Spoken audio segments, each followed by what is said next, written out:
আসসালামু আলাইকুম এভরিওয়ান, সবাই কেমন আছেন? আল্লাহর অশেষ রহমতে আমরা অনেক অনেক ভালো আছি। আজকে নতুন একটা রেসিপি নিয়ে আপনাদের সামনে চলে আসলাম। আজকের রেসিপি হচ্ছে চিকেন ললিপপ। এটা ছোট বড় সবারই অনেক পছন্দের খাবার, বিশেষ করে আমার বাচ্চারা তো অনেক পছন্দ করে আমার হাতে চিকেন ললিপপ। তো আপনারা কি চিকেন ললিপপ খেতে চান বা বাসায় তৈরি করতে চান? অবশ্যই আজকের ভিডিওটা আপনার জন্য, কারণ এই ভিডিওটা দেখে আপনারা যখন বানিয়ে আমাকে জানাবেন আপু এটা অনেক ভালো হয়েছিল, সেদিন আমার সার্থকতা পূর্ণ হবে। তো ফুল ভিডিও দেখে কমেন্ট করে জানাবেন ভিডিওটা কেমন হয়েছিল। আমি এখানে চিকেন লেগ পিস নিয়েছি, অর্থাৎ ব্রয়লার মুরগির যে লেগ পিসটা সেটাই আমি নিয়েছি। রানের পিসগুলো নিয়েছি, লেগ পিস বলতে রানের পিস। তো আমি রানের পিসগুলা এইভাবে করে আমি চাকু দিয়ে মাথাটা একটু কেটে দিব, কারণ হাড় থেকে মাংসটা আলাদা করব। টোটাল কথা হচ্ছে হাড় মাংস আলাদা করে নিতে হবে, ললিপপ আকার তৈরি করতে হবে।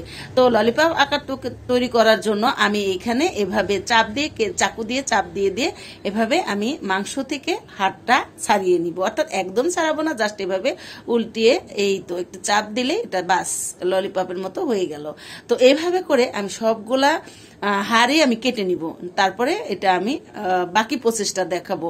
তো এটা কিন্তু আমি ভালো করে ধুয়ে পরিষ্কার করে পানি ঝরিয়ে নিয়েছি, এটা অবশ্যই আপনারা খেয়াল রাখবেন।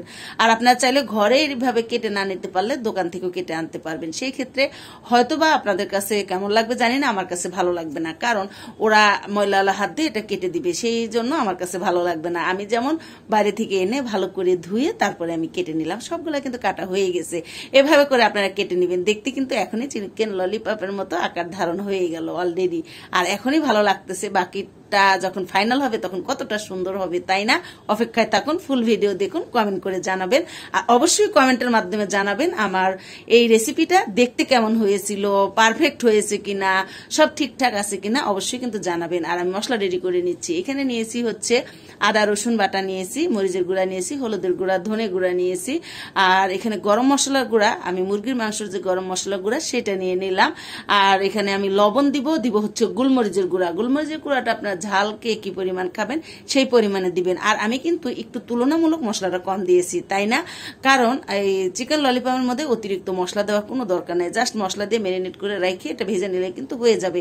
আমি তেঁতুলের সস দিয়েছি, আর হচ্ছে টমেটো সস, আর আমি বারবিকিউ সস একটু দিয়েছি। আপনারা একটু বারবিকিউ সস দেওয়ার চেষ্টা করবেন, তাহলে টেস্টটা আরো ভালো আসবে। আমি কিন্তু বেশিরভাগ টাইমে বারবিকিউ সস একটু দিই, এটা আমার কাছে ভালো লাগে। তো সবকিছু দিয়ে আমি মেখে নিলাম। এখানে আমি একটু সরিষার তেল দিয়েছিলাম, ভিডিওটা কোনো কারণে স্কিপ হয়ে গেছে। আর আমি লেবু দিয়ে দিলাম, লেবুটা আগেই দেওয়া উচিত ছিল, আমার খেয়াল ছিল না, তো এখনো দিয়ে দিলাম। দিয়ে ভালো করে মশলাটা মেখে নিব। অবশ্যই লেবু দেওয়ার চেষ্টা করবেন, এতে কিন্তু লেবুর সুন্দর একটা স্মেল বের হবে। তো সবকিছু দিয়ে মশলাটা রেডি করে নিলাম। এবার মাংসগুলা দিয়ে দিচ্ছি, দিয়ে ভালো করে মেখে নিব। মাংসগুলা আর মশলা যেন একদম একাকার হয়ে যায়, মেখে মেখে নিতে হবে। আমি হাত দিয়ে দিই, এটা একটু ঘষে ঘষে মশলাটা মেখে নিব, যেন পুরা মাংসর ভিতরে মশলাটা ঢুকে। আর এভাবে কেটে দিলে অলরেডি কিন্তু হাড় আর মাংস আলাদা হয়, তো এভাবে যদি মশলা দিয়ে মেখে নেওয়া যায় সেটা খেতে অনেক ভালো লাগে। আর অতিরিক্ত মশলা দিলে মশলা মশলা হবে, সেক্ষেত্রে কিন্তু ভালো লাগবে না। অবশ্যই আপনারা মশলা একটু কম দিয়ে, মানে নর্মালি আমরা যে মশলা খেতে আসছি এখানে একটু কম দিয়ে এই মাংসগুলো মেরিনেট করে নেবেন। তো আমি কিন্তু মেরিনেট করে নিলাম, আর শেষে দিয়ে কিন্তু আমার আবারও একটু সরিষার তেল দিয়েছিলাম। আপনারা অবশ্য খেয়াল করেছেন কিনা, কারণ আমার কাছে মনে হলো তেল আর একটু দেওয়া দরকার। তো দিয়ে আমি এভাবে আবারও আঙ্গুল দিয়ে দিয়ে আমি ভালো করে মেখে নিলাম। আর এখনই কিন্তু দেখতে লোভনীয় লাগছে, তাই না? আমি 1-1.5 ঘন্টা ম্যারিনেট করতে রেখে দিব, তারপরে ভেজে নিব। তো আমি 1 ঘন্টা পরে এটা বের করে নিলাম। কর্নফ্লাওয়ার আর ময়দা দিতে পারবেন, আপনি চাইলে শুধু কর্নফ্লাওয়ার দিয়েও করতে পারবেন, চাইলে আপনি শুধু ময়দা দিয়েও মেখে নিতে পারবেন, আপনাদের পছন্দ অনুযায়ী যে কোনোটা দিয়ে করে নিতে পারবেন। তবে কর্নফ্লাওয়ার দিলে বেশি এটা ভালো হয়, দেখতে বেশি ভালো লাগে, ক্রিস্পি হয়। তো এখানে আমি ডুবা তেল দিব না, জাস্ট তেল বেশি দিয়ে ভাজবো, কিন্তু ডুবা তেল, এখন তেলের যে দাম ভাই, ডুবা তেলে ভাজা সম্ভব না।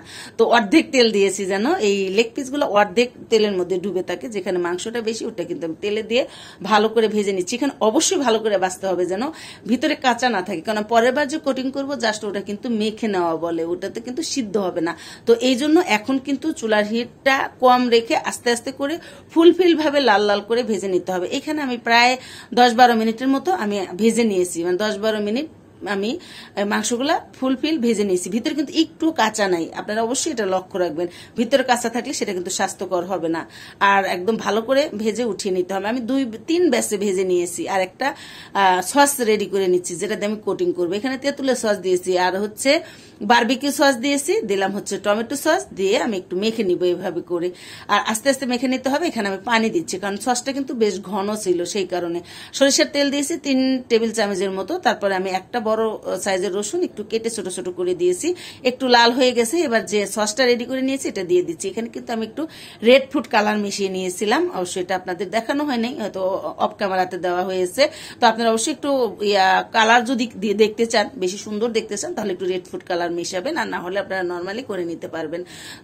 কালারের জন্য কিন্তু টেস্টের হেরফের হয় না। এখানে আমি কাঁচামরিচ দিয়েছি, আপনারা অবশ্য লক্ষ্য করেছেন, আমি 3-4টা কাঁচামরিচ ছোট করে দিয়েছি। এতে যেমন দেখতে ভালো লাগবে, খেতেও ঝাল ঝাল লাগবে। এবার আমি মাংস সবগুলাই দিয়ে দিলাম, দিয়ে আমি কিছু টাইম নাড়াচাড়া করে নিব।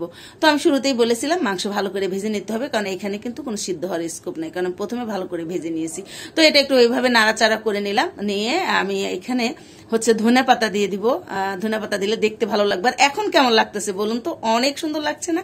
আমি যখন এডিট করতেছিলাম তখন আমার খেতে ইচ্ছা করতেছিল, যদিও কিছু করার না, এটা অনেকদিন আগের ভিডিও ছিল, আমি এখন এডিট করে ছাড়ছি।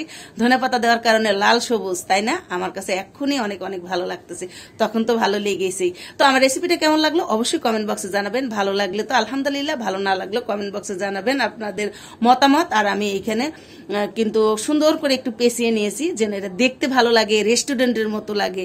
ভিডিওটা তো দেখালাম, আর আপনাদের তো কেমন লাগবে অবশ্যই জানাবেন। আমি বিদায় নিচ্ছি, আল্লাহ হাফেজ, সবাই ভালো থাকবে।